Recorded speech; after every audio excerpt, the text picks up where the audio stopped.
Ashama harka fuunee jaallattootaa fi hordoftoota keenya. Nageenya keenyaaf akkuma isin jirtanitti laggeenii fi gaarreen qaxxaamuree isin bira haa ga'u isiniin jenna. Egaa arraan tana waan ajaa'ibaati. Akkuma beekamu mootummaan Itoophiyaa dargaggoo Oromoo bakkeewwan garaagaraa qabee mooraa waraanatti galchaa jira. Manneen barnootaa adda addaa, bakkeewwan gabayaa, bakkeewwan namni taa'u walgahiin jirtutti milishaadhaan deemee guuree mooraa waraanaa galchaa jira. Kanarratti abaaboon paartileen siyaasaa Oromoo lameen adda addaan taphasoona jirtulleen ibsa baasanii jiran. Maaliif waraana namni akka seera Itoophiyaatti seerri Itoophiyaa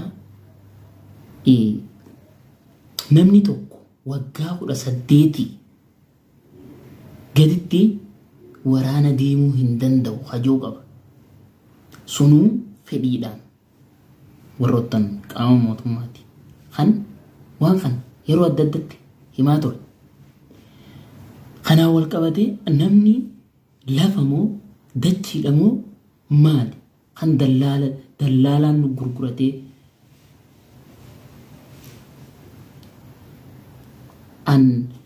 addunyaa kanarratti dallaalli jaarraa 20 takkaffaa kana keessa namni akkamii gurguramu? Yeroo maatiin iyyafatanii bakka mooraa waraanatti itti dhaqan ilma isaa dallaalaan nu gurguratee maallaqa nuu kaffalaadha. Maallaqni kun kaffalameef irraa nyaatanii hin baasaniif deddeebi'anii akkatti maatiin hiyyummaa maatiin dargaggoo Oromoo baay'een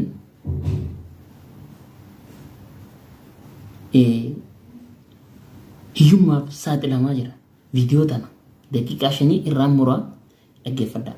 Addaan kutee warraadee galchatiiti abbaan isaa booranaaf jedhee du'ee namsu nuree falleen argine obboleessaartiyya garaa hangafaartiyya obboleessi haadha tiyya guddaa dhale dhiifama waan garee qabatan miirkeessa seenani.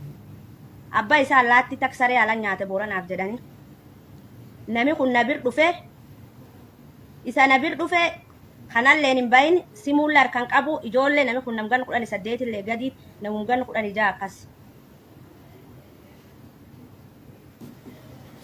Akkasii suni fulanni itti du'e amma qada warraadee galchatiiti guyyoo kasumuddaa jedhani nami hin beekne hin jiru nami hedduun hin beekalle istoorii kan. Mucaa kan lafa dhabne iyyaafachaa turre barbaanne gandidii yaaballootti raayyattis biyya deemaa jedhanii nami nutti hime kaane deemne hin gaafanne gaafachuu hin dandeenye mucaan dayyi dillaalan nuu fidee jedhanii dillaala sun arganne qabanneen warra finneen naannu mucaan dillaala kenna oma godhuu hin dandeenye yaayyuu nami arganne mucaa keessan santa kennuu hin dandeenye nuun jedhan mucaa nutti hin kennina immoo mucaat qof waan isa siin dhuuf nu gaafachiisu didan mucaan keenya akkachi jiru viidiyoo of rikood hedduu harkaa qaba. Dhageettanii nami tokko waan achi qaam dhimmi ilaalulee tiyyan mucaa yoo fedhii fiit hin deem raayyattis biyya hadeemuti mucaa suni nutti hin kennina warri gandidii yaaballo sulee nama hoogganuu jira warri hooggan suni bilbillee koomiteen itti mannee mucaa hin ergina immoo nami kun yoo jadweellee mii namaalleen akkitti gal qaba fulatti gal qaba.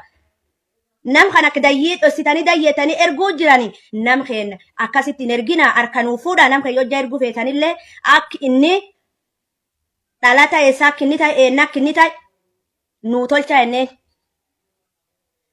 Duub wanni hin dabarre hin jirtu wanni cuftiin dabarti. Wanni hin dabarre addunyaa sanirra hin jirtu. Namni nu dhageeffatulleen hin jiru. Warri qarsimu nu jala kaasetiin komiteen nu caqasulleen amma nu jala kaasu didee mucaa keessaniin finnaa nuun jedhani nuu fiduu hin dandeenye maatiin tiyya akkum jirtuun baadiyyaa dhufte asin rakkachuu jirti. Sila wanni hin dabarre hin jirtu. Waan akkasiin nur ga'e nam keenya dayyeedhani dayyii nami dillaala fudhatu 15 fudhate beese sun 30 kaffala nuun jedhani nu nam sunillee qabanne dhumnaan nam sunillee wagaafachuu didani nu birrii warraallee hin deebifne dhumnaan mucaa keenya nu garsiisu nu dhowwani mucaan iyyuu keessaniiniti gandi dhibiif barbaaddanii nuun jedhani waan akkanaan nurra deemu jira godin boorana keessatti rakkoo akkanaan nurra deemu jira dhiibbaa akkanaan nurra deemu jira yoo jaan kiyya guyyoo warri eelwayyeetiif warri ijoollee naadee gacha dhalooti cuftinu nami hin beekne jiroo mucaan sun diirii aballo dhiisi takka yuunivarsiitii booranaallee argelle mucaan keen hojja inni bordu elle ees jirallee jennee namin gaafannu namsun nu tolche jira bari inum dabra immoo baraan namee ganna gaaf bari dabra walee ganna dhiibbaa akkasiin